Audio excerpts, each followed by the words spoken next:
We're 21 Pilots and so are you. We'll see you next time. Peace.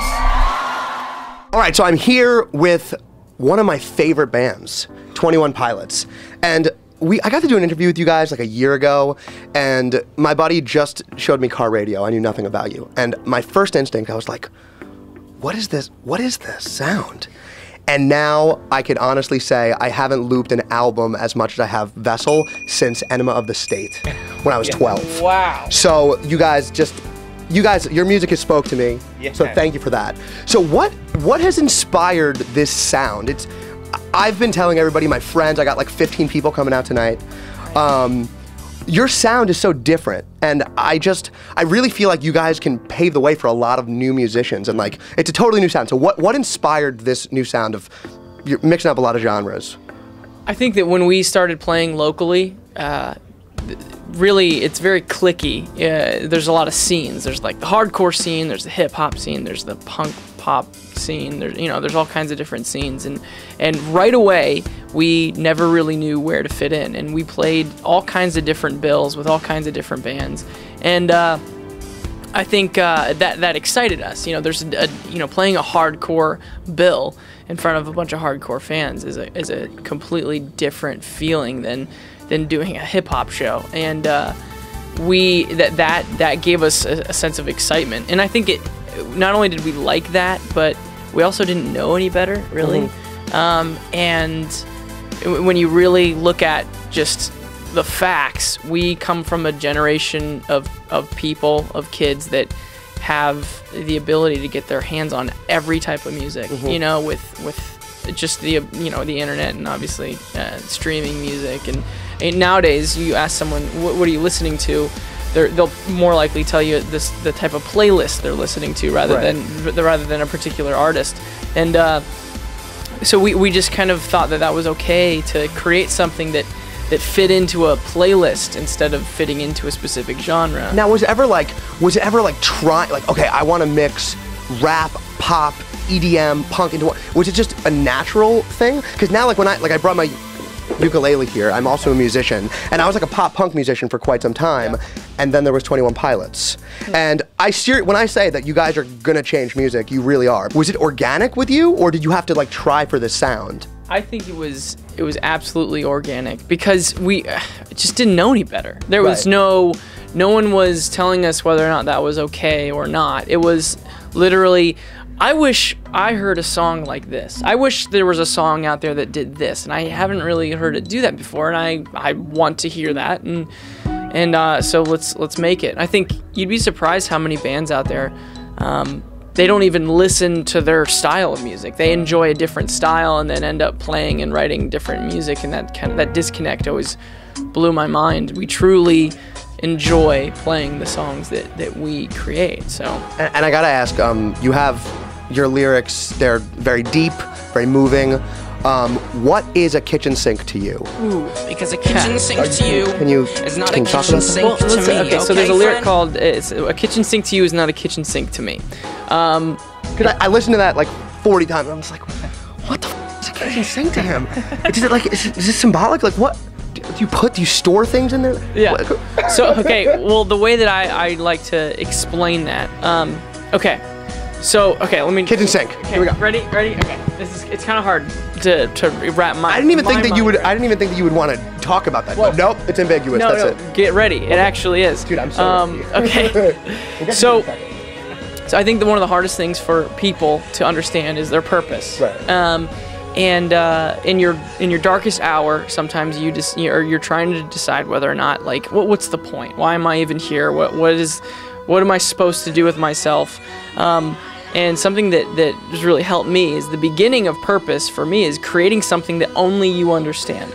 So, for example, for me, something happened for me at a kitchen sink where there was something that I realized, something that hit me.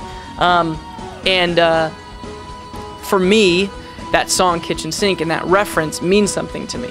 But if I were to tell you exactly what that meant, those times where I need motivation to continue forward, I wouldn't have that as a part of my motivation. So I'm in my darkest hour when I'm trying to figure out what to do with myself. I go, you know what, there's that thing, there's that song, there's that you know, whether it's a painting someone did or a journal that exists out there, if I were to no longer continue forward, there would be no one there to explain this thing. Right. So for me, that song represents having something that only I understand. And I'm not going to tell you what a kitchen sink is to That's me. fine. You know, I what was like, you know what? Damn it, he's not going to tell me. I'm not going to tell you, but what I'm saying, what I will do is I encourage people, create something that only you understand, only you get, because that can really help you feel like you have a sense of purpose. Right. I mean, I guess that's also like the point of music, or at least through this. I mean, I've gone through some hard times, and also as a musician, I've learned that it's not just about rhyming; it's about leaking out your emotions on the page. So, but you guys have helped me discover how to write better music. So I thank you. I mean, I know I keep saying that, but my favorite bands: Blink-182, Green Day, Motion City, 21 Pilots. You beat Motion City soundtrack. So now, can we talk about your music videos for a second? You guys have just the widest, most crazy array of different kinds of music videos. Let's talk about Guns for Hands for a second. What the? No, the duct tape part. Yeah. Where do you? What kinds of hallucinogenics are you on? No, I'm kidding. Who comes up with these ideas? Well, we all kind of, I guess we all sort of, Tyler and I and the guy who kind of like has been with us since literally the beginning, like us three traveling around, and he does video stuff. His name is Mark, and he's also very creative and inspires me a lot by the amount of stuff that he thinks of and gets done. And but I think like a collaboration of us three and kind of having sort of ideas or visuals or just kind of like feeding off of each other when it comes to that sort of thing. But like all your videos are so different. Like, okay, we have Car Radio was the first time that I saw you guys, and it was just like, wow, this guy's gone through some. That's like how I first Guns for Hands, Holding On to You. But then the one that really blew my mind was House of Gold. Were you guys wearing green screen pants for that one? Yeah, is green screen sort of like, it was like a skirt. It was a green skirt that we wore, and I'm looking back now, Josh just wore his regular pants and just kind of a green cloth around his pants, and that way they were able to, you know, what is it called? Like take out, you know, After Effects stuff to make it look like... Key it out. Yeah. Key it out, that's what I was looking for. I'm also a filmmaker, so... Yeah. Well... But I realized halfway through the shoot, for some reason I thought that I needed to take my pants off and only wear the green skirt. So all day long, all I had was this green skirt on. I'm looking over at Josh, he's got his pants on and the green skirt on, and I just let it go. And then Mark shot the behind the scenes like video for it, and I'm realizing I'm walking around in a green skirt the entire set. I don't know why you didn't tell me anything. Yeah, what was going on there? I liked it. Yeah, you like seeing him in the green skirt? I support. Was it comfortable at least? Did you feel free? I was able to move around and really kind of nothing was restricting me to getting to my inspiration. There was a moment where I had to wear like green tights because I was like crawling on the ground and they got a shot from like behind going up the skirt. Yeah, an upskirt of. It was like, yeah, I had an upskirt shot. So how did it feel? I felt like I should be on TMZ or something, which was good feeling. Let's get to your live performance. You guys put on one of the most fun shows that I've seen. I saw you, one of the first times I saw you was at Firefly of last year. You climbed the freaking scaffolding at Firefly. That was... Yeah. Are there fire hazards? It's not fire hazards as much as it is insurance. Oh, okay. Did you tell them you were doing that? No, I did not. You would think I would call and be like, hey, insurance guy, just letting you know, I'm gonna risk my life. Should I climb? Should I not climb? Should I, should Josh and I both climb? I say you both climb. Maybe you upgrade from the single backflip to a double backflip. And I've been working on that for a little while. You do the backflip stuff too? I'm not I can't get the idea of getting my feet over top of my head, like I'm just, that weirds me out. I'll climb as high as you want me to. You have balls, and every time you do it, because you've done it on like national television, you've done it on so many, and every time you do it, I'm like, no, please don't do it, please don't do it. He's gonna break his neck.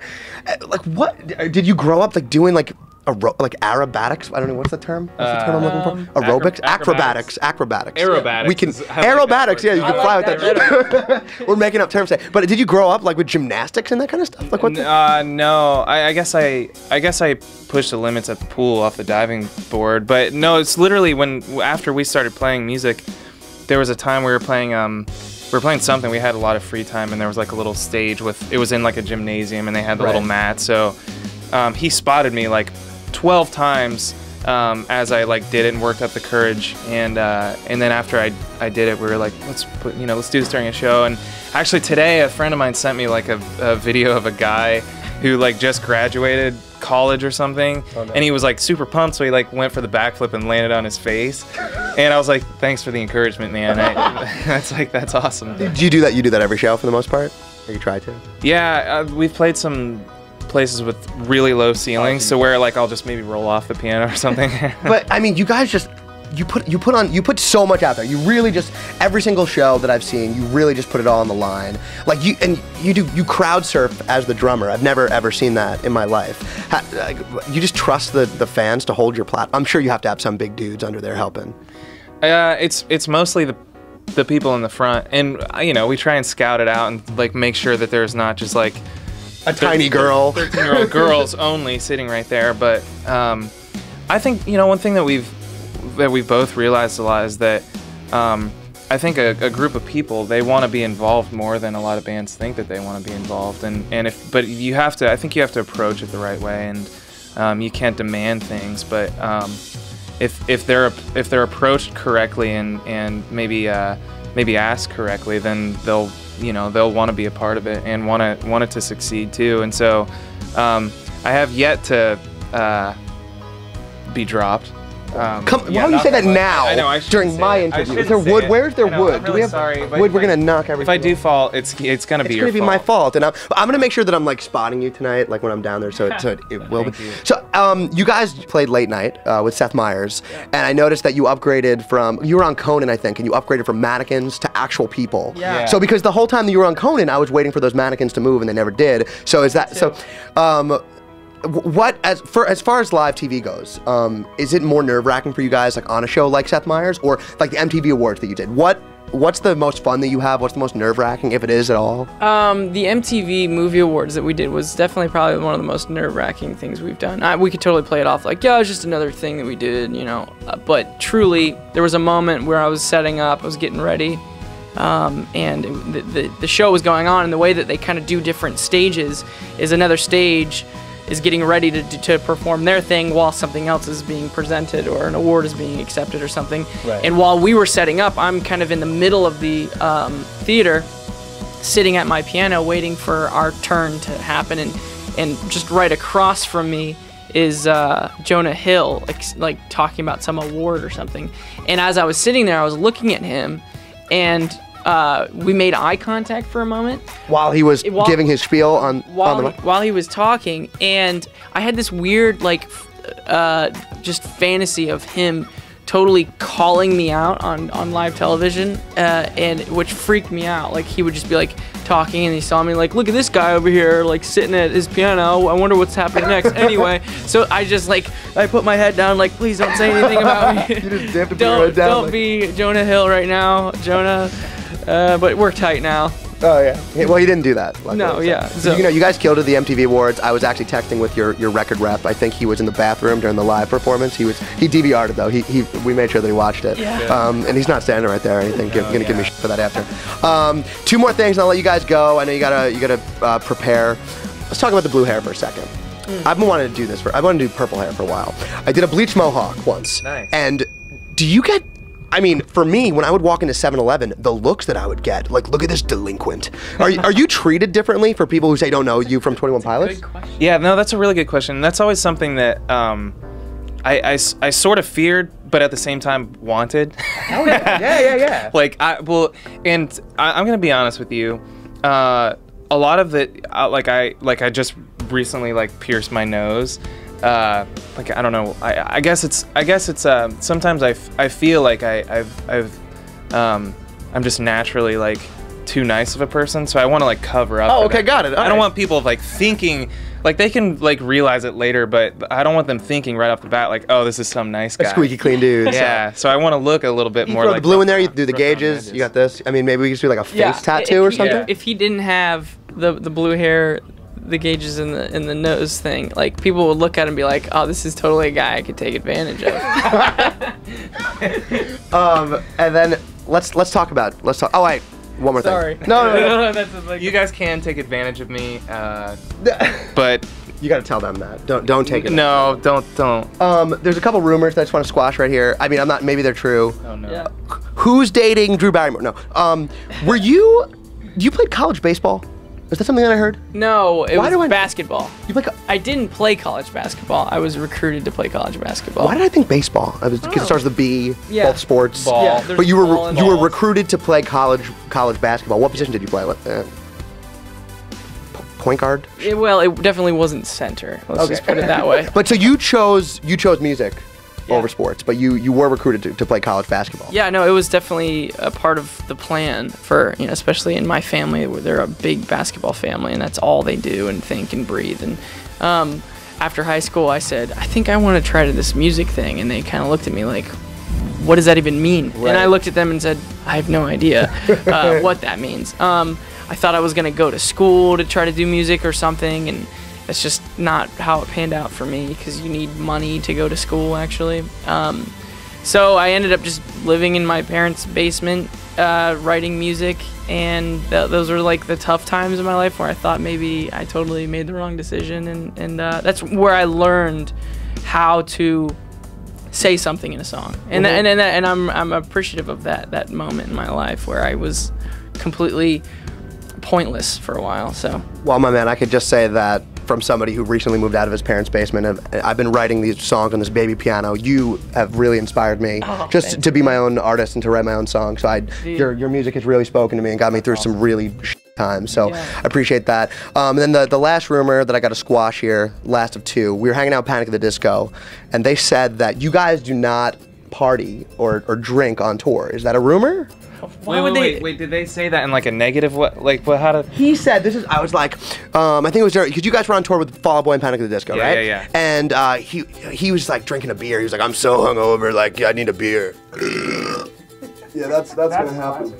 And I was like, oh yeah, we had just filmed you guys playing House of Gold on acoustic set over at the record label. Yeah. And I was talking about how we had just filmed you guys there, and he was like, oh, 21 Pilots, those are good, smart guys. They don't drink on tour. Very smart. Is that like is that? I'll tell you false? what, we were on the road with Panic and Fall Out Boy at one point, which was an awesome tour for us. And I remember one night, particularly Pete, it was his goal to try to get Brendan as drunk as possible. Pete Wentz, name drop. Yeah, sorry. No, it's okay. They know Pete. Yeah. We're buds. Thanks, Pete Wentz. Enjoy that bagel. And I saw this whole thing happen where they got Brendan as drunk as they could, and then they put him in front of a camera and they asked him to like explain, the history of Panic. And have you ever seen Drunk History? Oh, of course, yeah. So they did like their own version of that, and they completely, took advantage of Brendan, and he was just like a mess, and it was hilarious. Obviously, awesome footage and content.